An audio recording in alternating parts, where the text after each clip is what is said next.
à cause des coupures d'électricité, on est obligé de travailler maintenant chez Cumo, c'est terrible, hein? Bref. Les élections générales du 26 août 2023, ainsi que les résultats tronqués, sont annulés. Toutes les institutions de la République sont dissoutes. Au nom du peuple gabonais et garant de la protection des institutions, avons décidé de défendre la paix.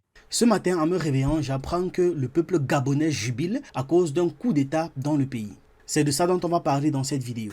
Le 26 août 2023 ont eu lieu ce que le Gabon de Bongo, on va préciser, voulait appeler des élections présidentielles qui opposaient le président sortant Ali Bongo Ondimba, qui était au pouvoir depuis 14 ans déjà. D'ailleurs, il avait même succédé à son père qui lui-même avait été au pouvoir pendant 41 ans. Ils ont juste inversé les chiffres visiblement. On aurait dit une royauté, mais une royauté médiocre en réalisation. Bref, il y avait la dynastie Bongo d'un côté, c'est plus facile à résumer comme ça, et de l'autre côté, 18 autres candidats avec un qui s'est particulièrement démarqué. Son nom, c'est Ondo Ossa. C'est l'ancien ministre de l'Éducation nationale de Omar Bongo, donc le père, et un candidat consensuel de la principale plateforme de l'opposition, Alternance 2023. Si vous avez un peu suivi la campagne, c'est vraiment peu de dire qu'il était convaincant. Peut-être que c'est juste parce qu'il était contre Bongo, mais bon, lui au moins il avait un programme. Son programme était assez clair et il pouvait même tenir dans un post-it en fait. 60 ans de Bongo, c'est 60 ans de PDG, c'est... Le Gabon est l'un des pays les plus riches d'Afrique en produits intérieurs bruts par habitant, grâce à son pétrole surtout, mais également grandement grâce à son manganèse et son bois. Pour rappel, le pays est en pleine forêt équatoriale. Malgré tout, le pays peine à traduire la richesse de ses ressources en une croissance durable et inclusive.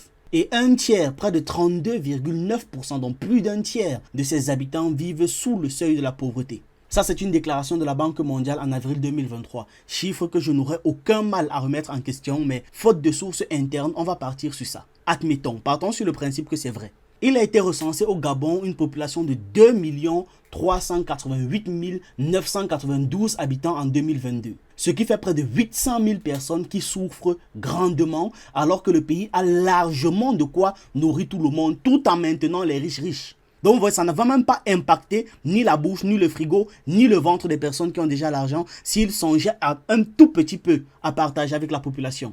Un des rares avantages dans le fait d'avoir une population peu nombreuse est que tout le monde peut profiter de l'argent du pays. Un peu comme en Libye. La Libye de Kadhafi en 1980, la population était de 2 900 000 et le PIB par habitant était de 13 450 $. Au-dessus de celui des États-Unis à la même époque qui était de 12 574 $.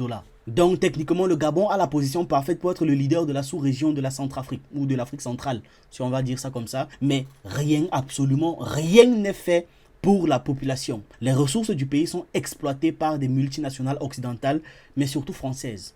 Je ne parle même pas des infrastructures qui ont été bâties. Je ne parle pas de ça parce qu'il n'y en a pas. Il n'y en a tout simplement pas. C'est pour ça que je n'en parle pas. Comme plusieurs pays d'Afrique, les ressources du Gabon ne profitent absolument pas au pays, ni à la population. Juste à quelques personnes extrêmement riches qui se tapent la poitrine en fait d'affamer les autres. Depuis le début des élections au Gabon, tous les réseaux sociaux en parlent. Et ceux qui parlent surtout de ces élections, c'est la population.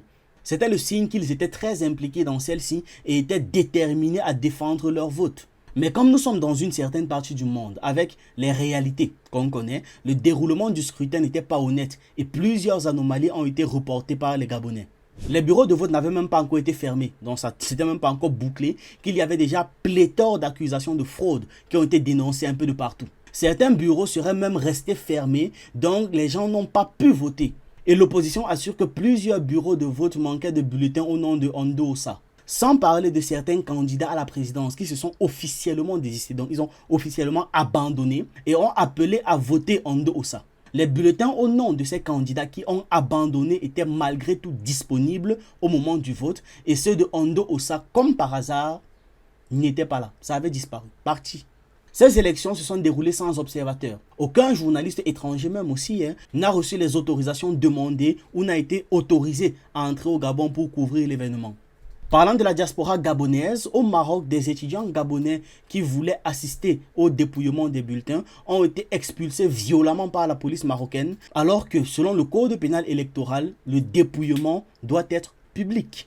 Toujours au Maroc, après avoir appelé des Gabonais qui vivent à s'enrôler massivement, les autorités gabonaises ont décidé, comme ça, genre du jour au lendemain, que seuls ceux ayant choisi la capitale Rabat comme lieu de vote auraient le droit de choisir le futur président gabonais.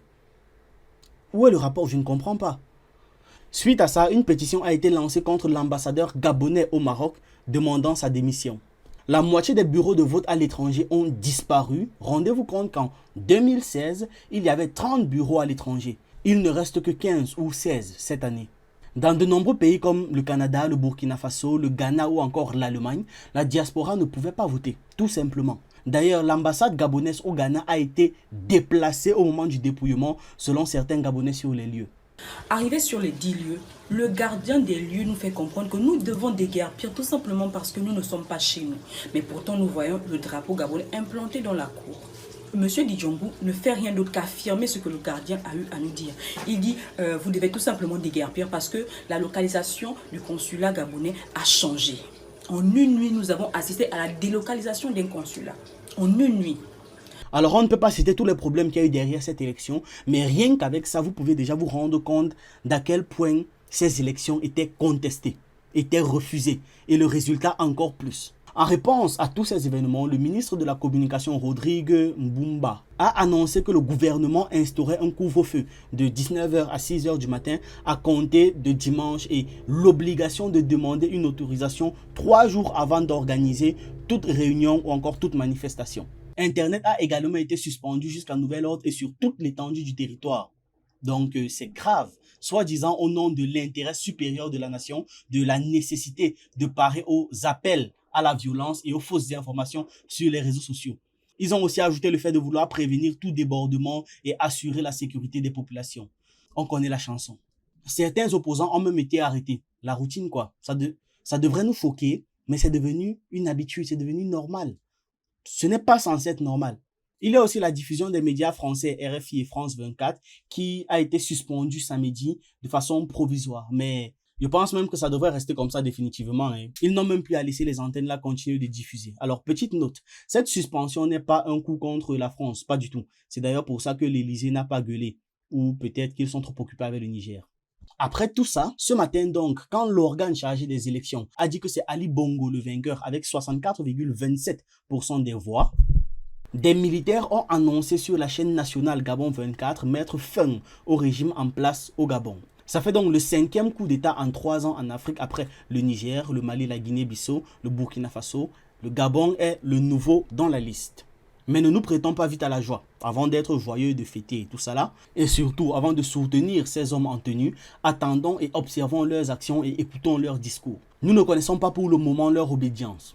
Absolument pas. On n'a pas d'informations. Ce ne serait pas la première fois que la France organise un coup d'État pour retirer du pouvoir quelqu'un qui est de leur côté, pour installer une autre personne qui est aussi de leur côté parce que la population en a marre de la première personne. Ils ont appris ça chez leur maître, les Américains.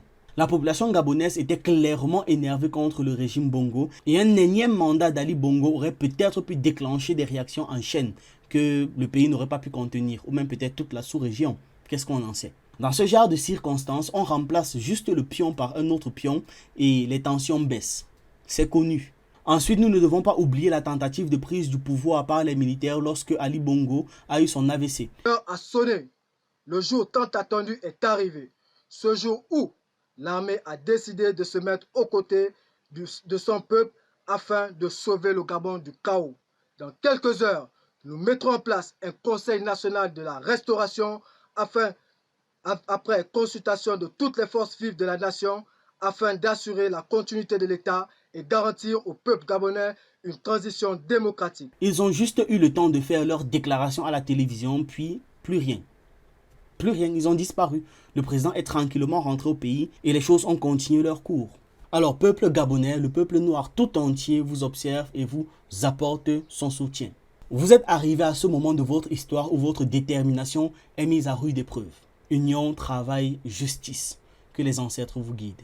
Pour les nouveaux sur cette chaîne, on parle de culture africaine, d'actualité, de sciences humaines et on s'édifie sur un ensemble de choses qui nous permettent d'anticiper et d'être prêts à toute éventualité.